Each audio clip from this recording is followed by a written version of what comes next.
Welcome to this installment of the Commonwealth of Learning's Open Education Week interview series, in which we will discuss open educational resources and social justice. I am Dr. Jako Olivier, Advisor Higher Education. Joining me today is Associate Professor Glenda Cox, who works in the Centre for Innovation in Learning and Teaching at the University of Cape Town. She holds the UNESCO Chair in Open Education and Social Justice and is a member of the UniTwin Network on Open Education. She's a board member of the Open Education Global Organization.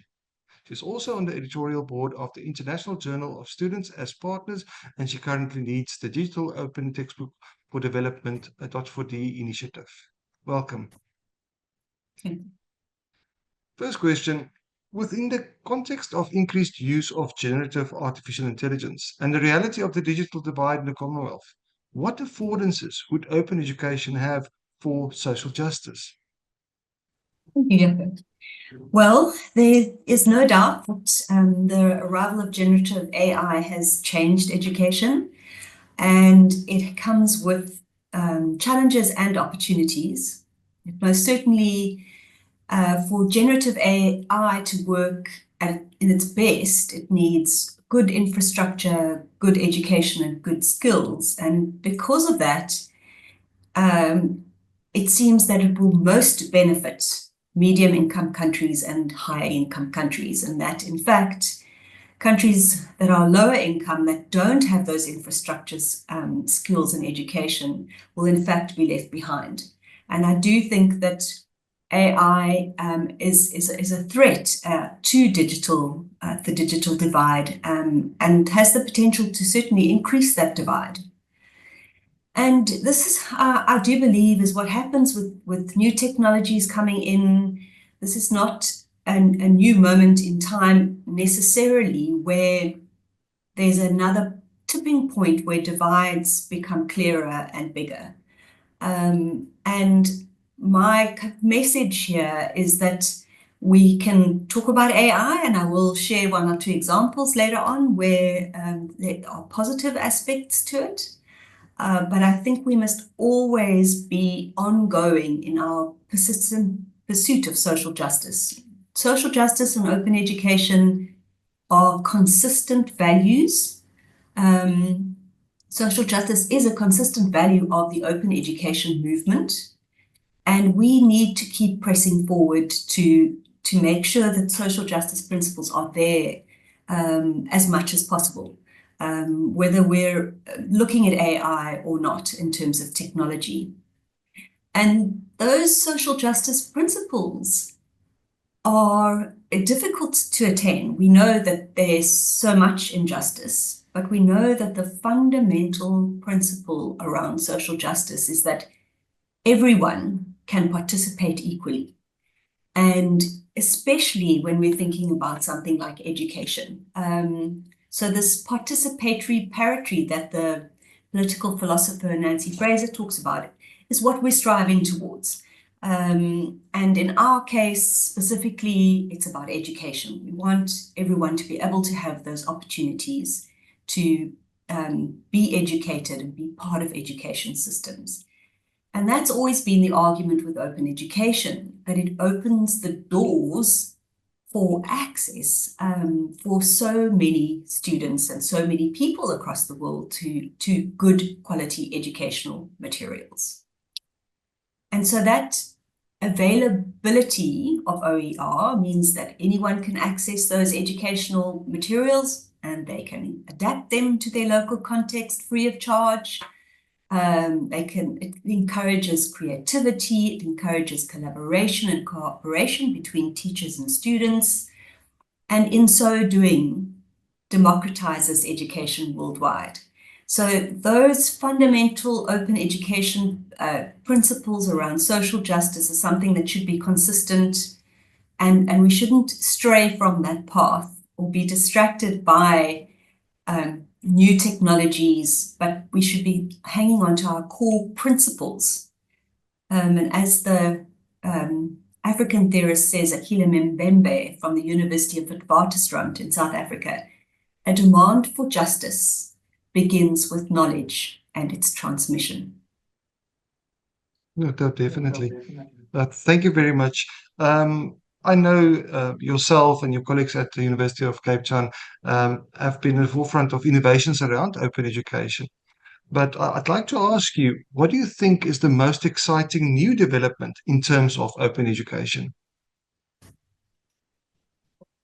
So there are a couple of new things, and I'll start with recent work around that I've seen in various examples, and certainly work that we're busy with around including students as co-creators and working with academics increasingly to create open educational materials.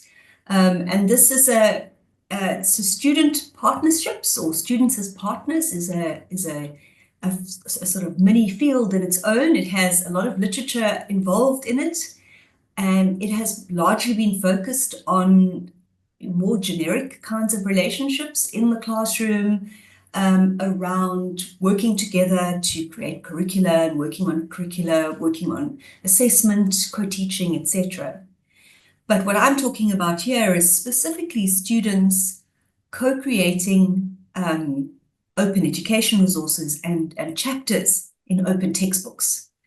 And it's an interesting, it causes a shift in power dynamics, because all of a sudden the student its knowledge is valued, or, up in the same as the academics' knowledge. So there's all kinds of interesting power questions that are involved, and certainly a change, an innovation in the way teaching works. And the research we've done around this when we've interviewed students is the benefit seems to be quite something, really changed their lives. They feel that what they've produced is something they will always take with them, and very, very proud of the fact that they are now authors. So they can be attributed with a Creative Commons license when these materials are published, and feel this sort of sense of belonging as part of the faculty or department, and also a sense of kind of aspiration and empowerment as to what they can learn, what they can achieve through this, what they've learned, and how it makes them feel to be part of this process.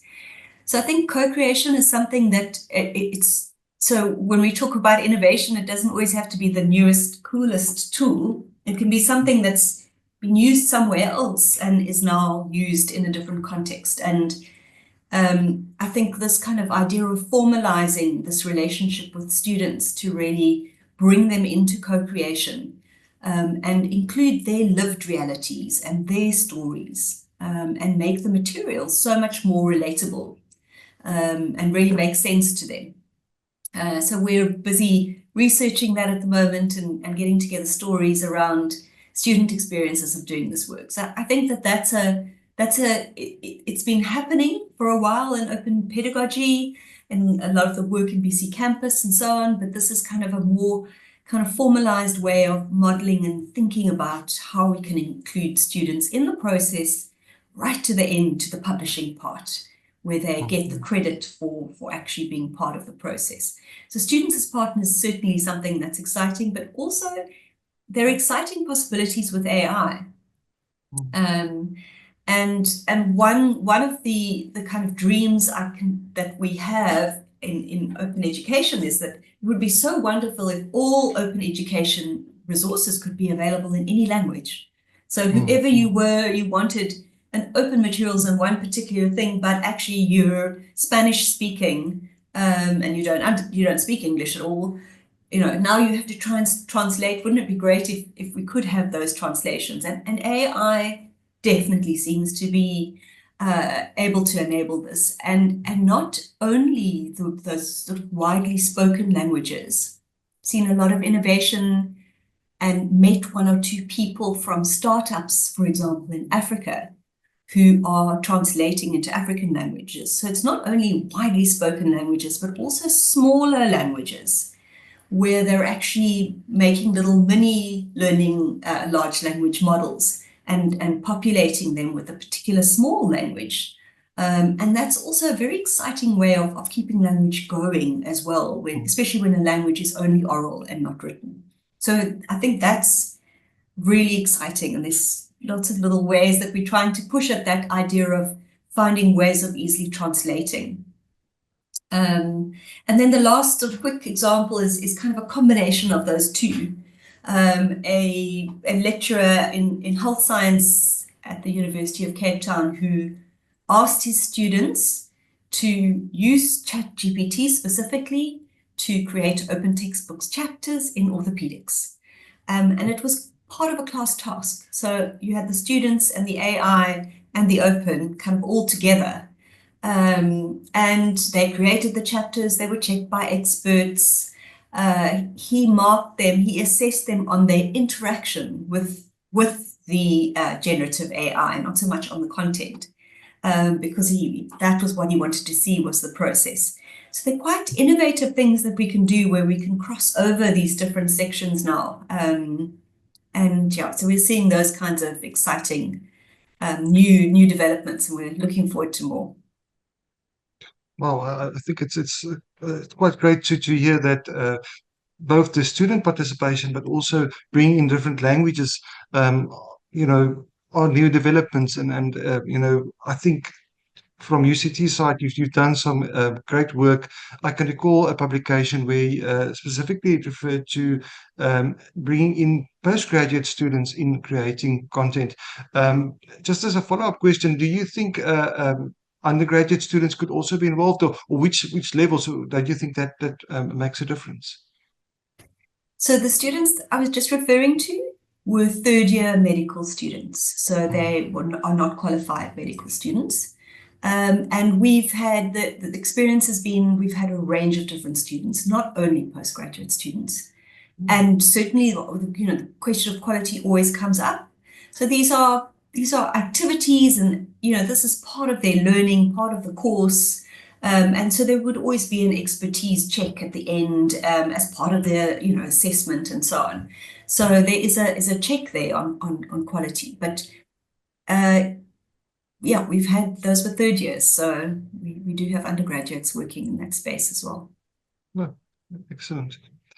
I want to move away from the institutional focus, because at Commonwealth of Learning, we're also interested in supporting government departments, government ministries.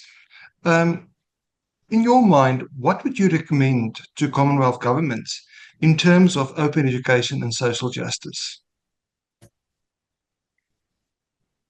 So government has a huge responsibility to enable transformative justice. So if we talk about social justice, if we look at the theories of Nancy Fraser, for example, there are different kinds of ways of remedying injustice. So she talks about two different levels. Affirmative is where you are making a change to address the injustice, but you're not really changing the system. You're not really making a significant change in the structure of the society. And then she talks about transformational justice, which is really getting at the underlying structures and dismantling them.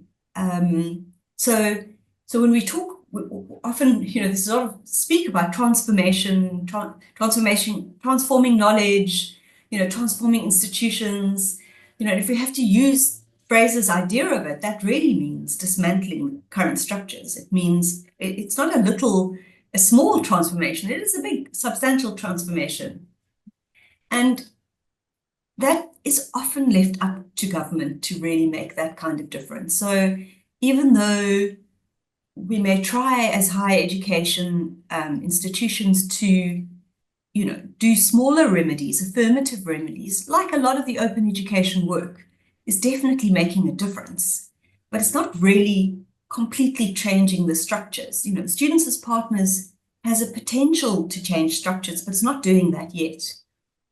And so the thing with government is they have the power to create those policies where they can be thinking about, you know, if you're going to promote open education and higher education institutions, then you need to have policy that acknowledges it, that enables it. You need to be thinking about, you know, the UNESCO open education resource recommendations. These are things that are all on the fringes, and we all try and make a difference, but it's often up to government to really address that. And it's also, it's government and it's law that can protect us. So with AI coming in now and so many issues around privacy and data collection, it's the government that can think about how to, in most cases, police big tech, who are now ruling this particular space. And the Chinese have come in with a little bit of a different angle. So perhaps things will open up now. But all the power is with big tech, and it's very easy for big tech to take advantage of the citizens of a country, of countries, if the government doesn't think very carefully about how they set up AI policies and protect their citizens. So that's the kind of ongoing message, I would say. It's very important that governments do carry on with working with the Commonwealth of Learning and UNESCO and higher education and so on, many organizations who are trying. It's often up to the government to do the real transformation. No, definitely, I can support what you said in terms of policy. I think that is where it starts. And we've done some work on open education resource policies, even at national level. But there's in most of the Commonwealth countries that still needs to be done. So I think there's some work for us all. But from my side, thank you very much for sharing such interesting insights around social justice, open education, and the practicalities around that. I really appreciate it. It's a pleasure, Jako. It was lovely to see you again. Thank you. I'm Jako Olivier. Thank you for joining us.